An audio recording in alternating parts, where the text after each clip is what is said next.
할렐루야. 오늘 부활절 두 번째 주신 하나님의 말씀은 요한복음 20장 19절부터 23절입니다. 신약 성경 요한복음 20장 19절부터 23절입니다.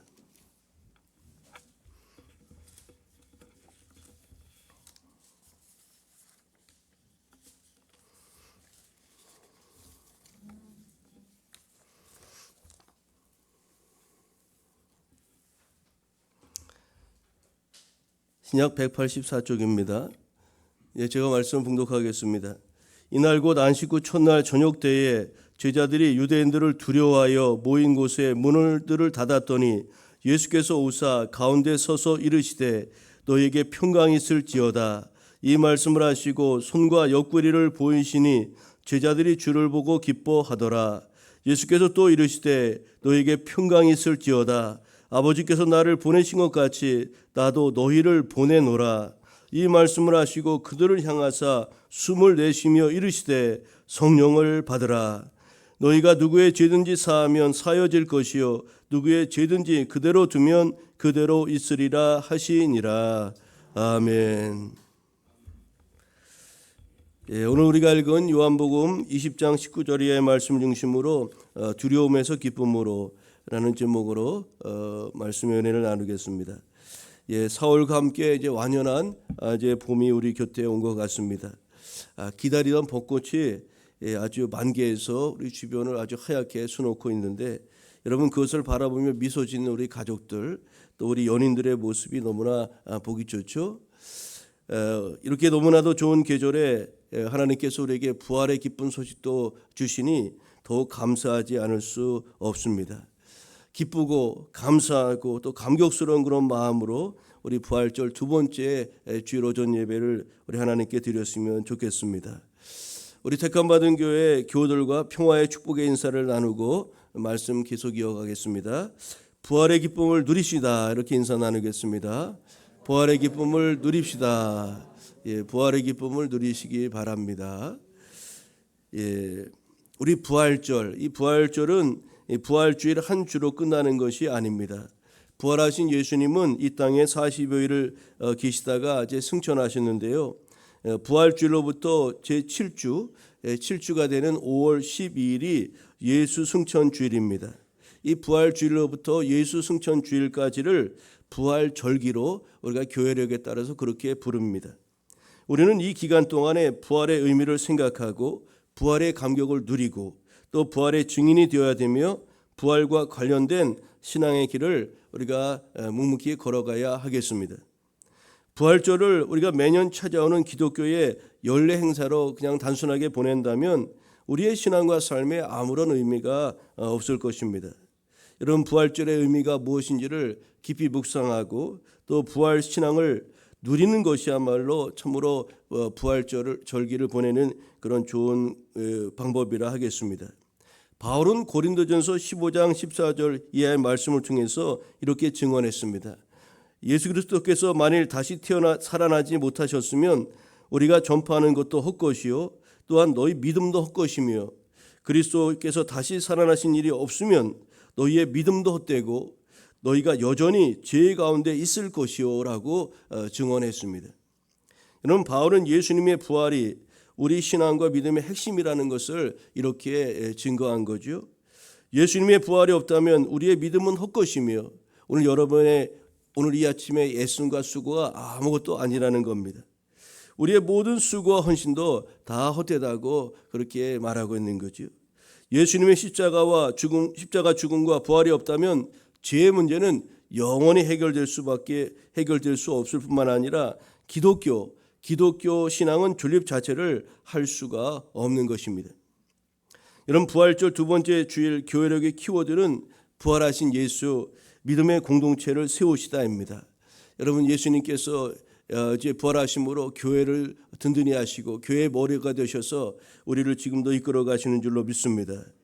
오늘 우리가 읽은 본문 말씀 중심으로 두려움에서 기쁨으로 라는 제목으로 은혜를 나누려고 하는데요.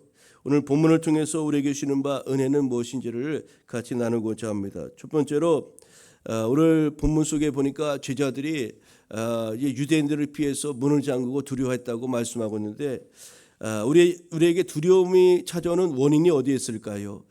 우리가 두려움을 갖게 되는 그 원인은 영적 지식에 대한 그런 무지 때문임을 생각해 볼 수가 있습니다. 오늘 본문 19절을 보면 예수께서 부활하신 그날 저녁에 제자들이 어떤 모습을 하고 있었는지를 아주 잘 묘사하고 있습니다. 그들은 유대인들을 두려워하여 문을 닫고 단단히 걸어 잠근 채 아주 불안에 쌓여 있었습니다. 그리고 그들의 마음은 두려움으로 가득했다고 성경은 증언하지요. 여러분, 이것은 예수님의 죽음에 대한 충격에서 아직도 그들이 벗어나지 못하고 있음을 이제 보여주는 것이라 하겠습니다. 막달라 마리아가 부활의 기쁜 소식을 가지고 부활하신 주를 만났다고 제자들에게 한 걸음에 달려와서 그렇게 전해 주었지만 그들은 이 막달라 마리아가 전해준 말을 믿지 않았고 나중에 이 문제 때문에 이제 주님이 제자들에게 와서 책망하십니다. 왜 믿음이 없느냐? 이 막달라 마리아를 통해 준 그 부활 소식을 왜 믿지 않았느냐 하고 제자들을 책망하신 것이 또 소개되죠. 여러분, 이렇게 막달라 마리아가 전해준 말을 믿지 아니했을 뿐만 아니라 그녀의 말이 불안과 두려움을 해소하기에는 역부족이었던 것 같습니다. 그들은 어쩌면 예수님에게 일어난 그 일이 예수님과 동행하며 따르던 제자라 부르던 자기들에게도 그대로 닥칠지 모른다는 그런 생각 때문에 두려움이 그들에게 엄습했던 것으로 보입니다. 여러분, 그러나 이것은 고난과 역경은 주님을 따르는 제자들이 마땅히 통과해야 될 관문이며 오늘 우리도 예외가 아니라는 것을 분명히 기억해야 합니다. 여러분, 당시 제자들이나 오늘 우리는 믿음을 지키기 위해서 환난이나 핍박을 당할 수밖에 없으며 이에 대한 두려움은 반드시 극복해야만 우리의 믿음을 견고하게 지켜나갈 수가 있는 것입니다. 여러분, 많은 성도들이 두려움 때문에 세상과 적당히 타협하는 길을 모색하기도 하는데 이것은 사단이 바라는 바요 우리를 넘어지게 하는 그런 목표이기도 합니다. 다니엘이라는 젊은이는 자신의 신앙을 끝까지 지키기 위해서 총리라는 지위와 또 자신의 생명까지도 기꺼이 포기하고자 그는 결단하였던 것을 우리가 다니엘서를 통해서 볼 수 있지 않습니까? 그런 믿음의 사람을 하나님께서 어떻게 하셨습니까? 그를 지켜주신 것을 우리가 성경을 통해서 분명히 알고 있지 않습니까? 오늘날 두려움과 세상이 주는 작은 이익 때문에 예수님을 포기하는 이들이 적지 않다는 것이 참으로 안타까운 일입니다. 성도는 우리는 세상을 두려워하지 말아야 됩니다. 마태복음 10장 28절에 보니까 이렇게 말씀합니다. 몸은 죽여도 영혼은 능히 죽이지 못하는 자들을 두려워하지 말고 오직 몸과 영혼을 능히 지옥에 멸하실 수 있는 일을 두려워하라고 그렇게 말씀하였습니다. 우리가 세상이나 또 세상 사람들이나 그 어떤 권력이나 그런 건 두려워할 대상이 되지 못한다는 겁니다. 그것이 기껏해야 우리의 할 수 있는 것은 우리의 몸을 죽일 수밖에 없다는 거죠. 근데 우리의 영혼은 아무리 그들이 해할 수가 없다는 것입니다. 다만 우리가 두려워야 될 분은 바로 우리의 몸과 영혼을 지옥에 멸하실 수 있는 이 바로 하나님을 경외하고 두려워할 분임을 분명히 말씀하고 있는 거죠. 오늘 본문에서 제자들이 두려워했어요. 우리가 세상을 두려워하는 것은 두 가지 영적인 그런 무지 때문에 두려움이 생길 수가 있는데 첫째로 그 두 가지 영적 무지는 어떤 것일까요? 이 세상 임금인 이 마귀의 실상에 대해서 우리가 잘 알지 못하기 때문입니다. 성경은 이미 예수님께서 마귀의 일을 멸하셨다고 요한일서 3장 8절을 통해서 분명히 말씀하였습니다. 예수님이 십자가를 통해서 마귀의 일을 멸하러 오셨고 그것을 마침내 성취하신 것 아닙니까? 그럼에도 불구하고 많은 사람들이 여전히 이 세상 임금 역할하는 마귀의 실상에 대해서 잘 모르고 두려워한다는 거죠. 이것은 마귀의 활동이 완전히 중단되었다는 것이 아니라 그가 성도들을 더 이상 이길 수 없다는 것을 분명하게 우리에게 가르쳐주는 말씀인 겁니다. 여러분, 성도인 저와 여러분은 예수 그리스도 안에 있는 사람들입니다. 그것이 바로 성도, 그리스도인 아닙니까? 그리스도 안에 있는 사람들, 바로 저와 여러분 아닙니까? 주님이 내 안에, 내가 주님 안에 있는 사람들, 그런 삶을 살고 있는 사람들이 성도 아닙니까? 그렇기 때문에 우리는 예수 그리스도 안에 있는 자로서 더 이상 세상 임금인 이 마귀에 대해서 두려워하거나 염려할 필요가 전혀 없다는 사실입니다. 예수님이 십자가로 죄와 사망과 원수를 완전히 멸하신 것을 우리가 믿고 확신하며 나아가야 한다는 것입니다. 우리가 이런 분명한 확신과 믿음을 가질 때 세상 임금 역할을 하고 있는 마귀에 대한 그런 실상을 알고 나아갈 때 우리가 염려와 두려움에서 벗어날 수가 있는 거죠. 우리는 예수 그리스도의 이름을 의탁하여 마귀를 대적하며 승리의 삶을 살아가는 그런 참된 성도가 되어야 될 줄로 믿습니다. 이런 마귀는 우리 예수님께서 십자가로 이미 완전히 마귀의 일을 멸하셨다는 것을 확신하며 그 믿음으로 나아가야 될 줄로 믿습니다. 우리가 세상을 두려워하는 또 다른 이유 중에 하나는 무엇이냐면 우리와 함께 하시는 예수 그리스도에 대한 그런 무지, 그것을 예수님에 대한 것을 잘 모르기 때문에 우리는 두려움과 염려 속에 살아갈 때가 있다는 겁니다. 여러분, 우리가 믿는 예수님이 누구신지 다시 한번 제가 말씀을 드리겠어요. 우리가 주님으로 고백하는 예수 그리스도, 예수님은 어떤 분이시냐면 하늘과 땅의 모든 권세를 가지신 하나님이십니다. 여러분, 우리가 믿는 예수님이 그런 분이시라는 겁니다. 이 믿음을 우리가 믿는 대상이신 예수 그리스도를 분명히 여러분 기억하시기를 바랍니다. 여기에는 천사들이나 마귀와 같은 영적 존재는 물론이요 자연 만물과 인간 세계 전체가 포함된다고 알 수가 있습니다. 따라서 예수 그리스도와 함께하는 성도를 이길 권세는 이 세상에 아무것도 존재하지 않는다는 것을 여러분 믿으시기를 바랍니다. 이 사실을 알고 또 믿는 이들은 세상에 대한 어떤 두려움도 충분히 극복할 수가 있는데, 많은 성도들이 이 사실에 대해서 무지하거나 아니면 알면서도 그것을 믿지 못하기 때문에 세상으로 인해서 두려워하는 경우가 너무나 많이 있다는 것. 오늘 본문의 제자들도 그와 같았다는 겁니다. 자신들과 지금 함께 하신 예수 그리스도, 십자가 달려 돌아가신 분이 영원히 우리와 함께 하신 하나님이시라는 것을 그들이 인지하고 있었다면 결코 또 그분이 우리 주님께서 평소에 말씀하신 것처럼 너희보다 먼저 갈릴리로 가리라, 부활하실 것이라 약속하신 그 약속의 말씀을 신뢰하고 굳건히 붙잡고 있었다면 지금처럼 이렇게 문을 잠고 두려움 가운데 있지는 않았을 것입니다. 여러분, 우리가 믿는 예수님은 만유의 주제 되신 전능하신 하나님이십니다. 그분은 이미 마귀의 사망 권세를 깨뜨리셨습니다. 십자가로 이기신 줄로 믿습니다. 그러니 우리에게 두려울 것이 무엇이 있단 말입니까? 주님은 우리에게 두려워하지 말라, 내가 세상을 이겼노라고 그렇게 선포하셨습니다. 여러분, 오늘 거룩한 주님에도 불구하고 오늘 예배드리기 전에, 오늘 발걸음을 주의 전을 향하기 전에 행여나 우리 마음속에 알지 못하는 두려움으로 인해서 마음의 문을 걸어 잠그고 무수하며 염려하며 살아가고 계신 분이 혹시 계시다면 사망 권세 이기시고 부활하신 예수님이 주시는 그런 평강을 힘입고 그분을 박차고 나아가 영광의 하나님을 찬양하는 우리 모두가 되기를 간절히 소망합니다.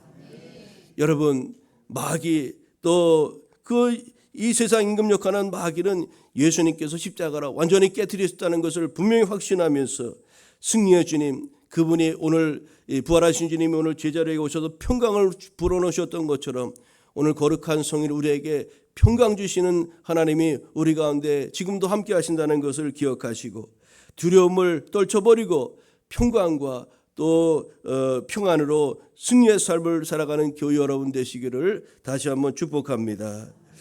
오늘 본문을 통해서 우리에게 주신 바 두 번째 은혜는 무엇입니까? 교회는 세상에 파송하신 주님의 몸이라는 것을 여러분 분명히 잊지 마시기를 바랍니다. 20절을 보면 제자들이 모인 곳에 부활하신 주님께서 나타나셔서 아버지께서 당신을 이 세상에 보내신 것처럼 나도 너희를 세상에 보내노라고 그렇게 말씀하셨습니다.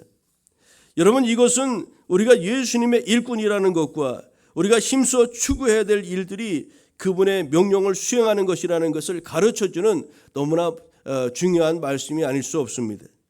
이 말씀은 교회의 위상 및 역할과 관련해서 중요한 사실을 우리에게 알려주는 말씀이기도 합니다.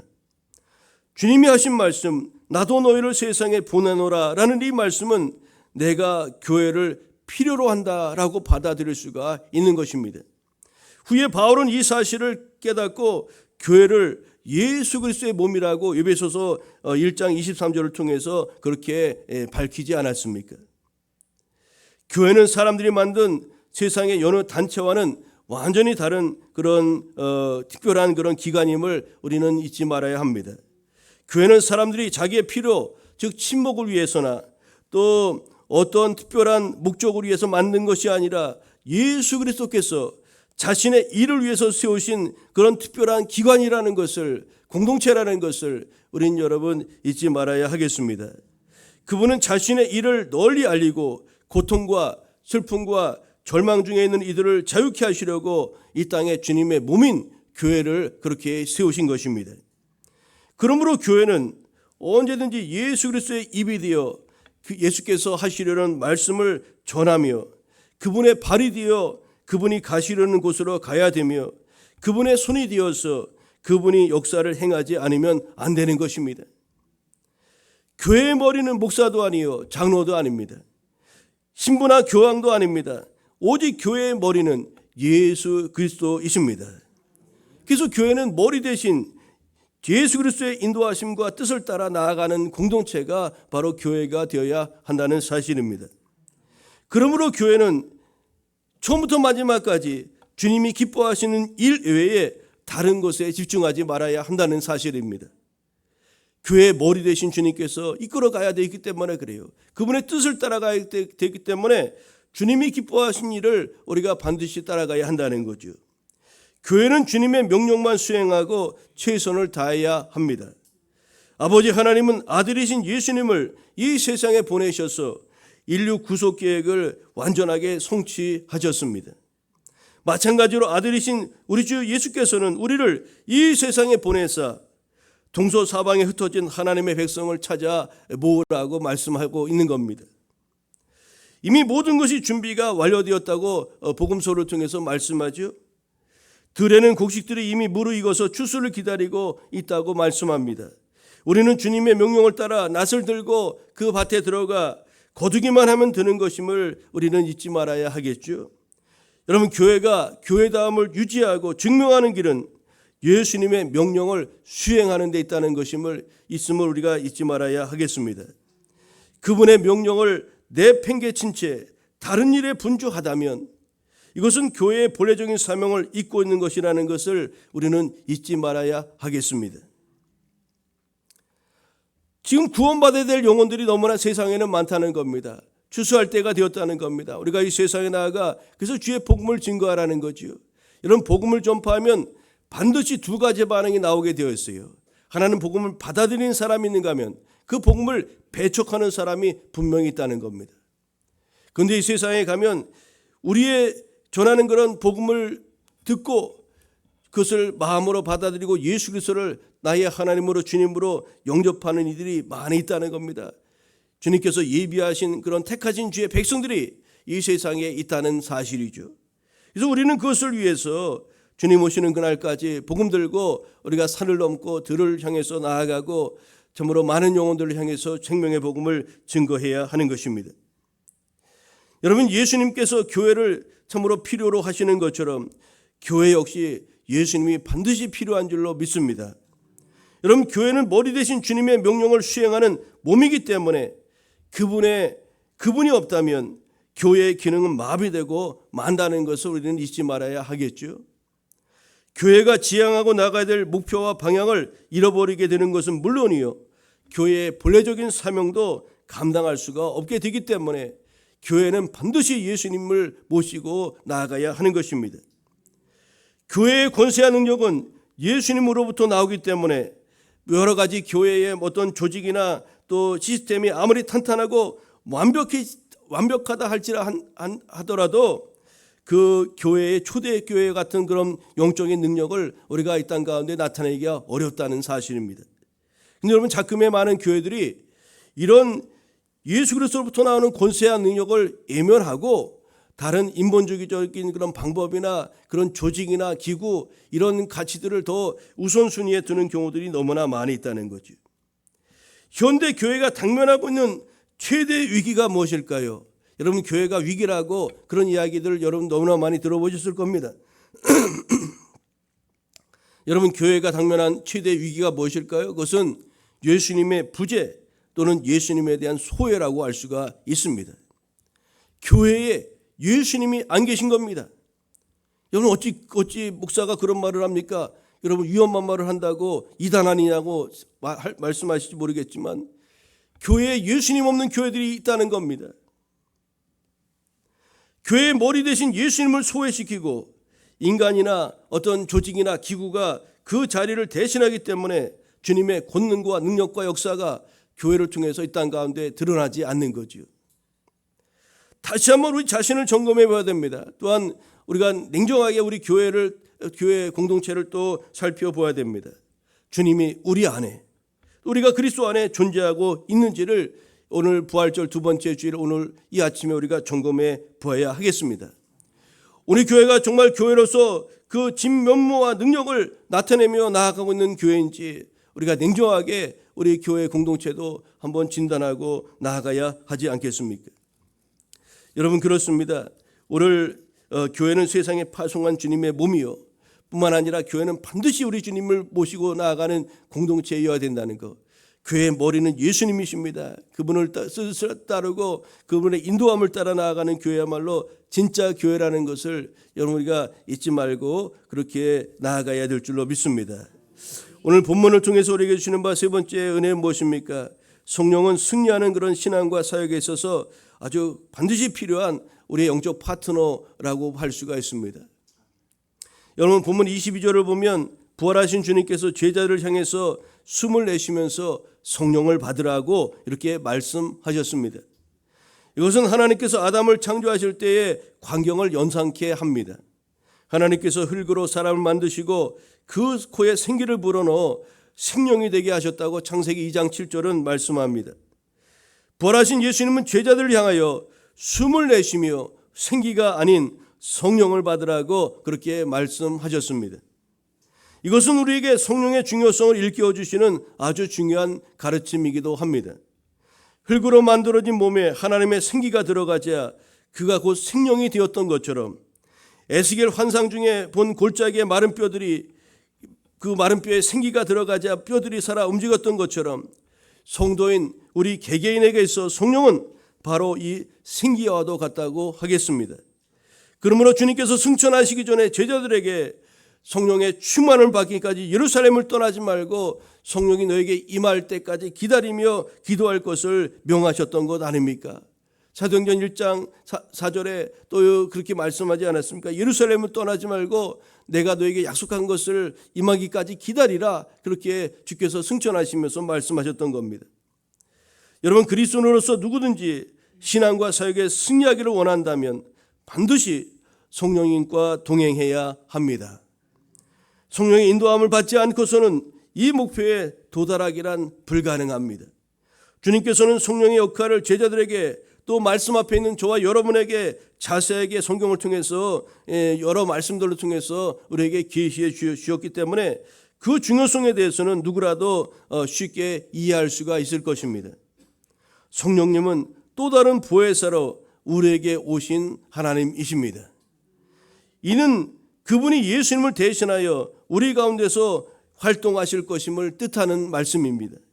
또한 그분은 보혜사라는 이름으로 우리 가운데 오셨는데 그 보혜사란 우리를 돕는 자, 헬퍼로서의 그 역할도 하시고 우리를 위로해 주시는 그런 카운셀러나 컴포터 역할을 하실 뿐만 아니라 또 중재자, 하나님과 우리 사이에 중재자 역할을 하시는 인터세서와 같은 그런 역할도 하시고 활동하시고자 우리에게 오셨고 지금도 그렇게 우리 안에 우리에게 역사하고 계시는 것입니다.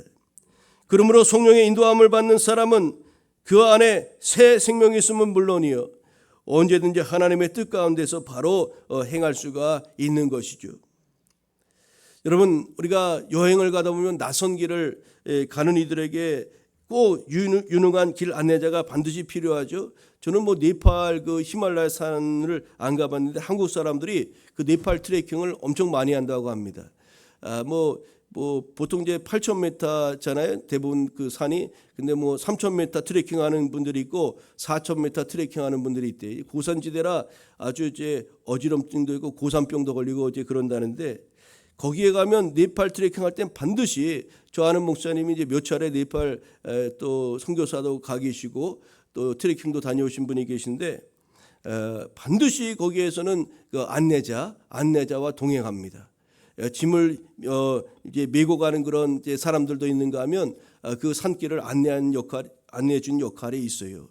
그러니까 그 8,000m 거기에 보면 아주 언덕길도 있고 비탈길도 있고 이런 아주 험한 그런 산지 아닙니까? 그러다 보니까 절벽도 있고 안내자가 없이 가다가는 길을 잃어버리기 십상이고 또 그러다 보면 생명의 위험을 느끼기도 하는 것 아니겠어요? 여러분, 이처럼 낯선 길을 가는 이들에게 유능한 길 안내자가 반드시 필요하다는 거죠.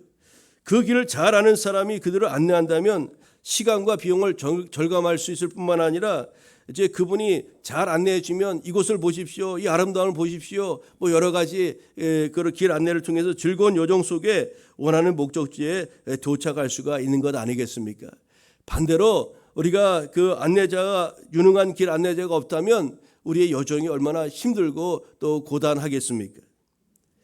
여러분, 주께 받은 사명을 우리가 잘 감당하길 원하십니까? 또 성도로서 우리가 승리하는 삶을 살기를 정녕 원하십니까? 그렇다면 우리의 유능한 그런 안내자가 되시는 성령님의 인도하심을 우리는 받아야 하겠습니다. 성령님의 인도함이 있어야 주의 말씀이 무엇을 의미하는지 우리가 바로 이해할 수 있을 뿐만 아니라 성령의 인도함을 받아야 진리 가운데 행할 수가 있기 때문에 그렇습니다. 또한 성령님의 인도를 받아야 우리는 예수 그리스도의 증인이 될 수가 있기 때문에 그렇습니다. 오늘 본문에서 부활하신 주님은 제자들에게 성령을 받으라고 이렇게 말씀하셨고, 또 누가복음 11장 13절에는 구하는 이에게 성령을 주신다는 그런 약속의 말씀도 있습니다. 여러분, 그렇습니다. 우리는 성령 충만함을 받아야 합니다. 그러기 위해서 먼저 성령에 대한 사모함이 우리 안에 충만하게 있어야 하겠습니다.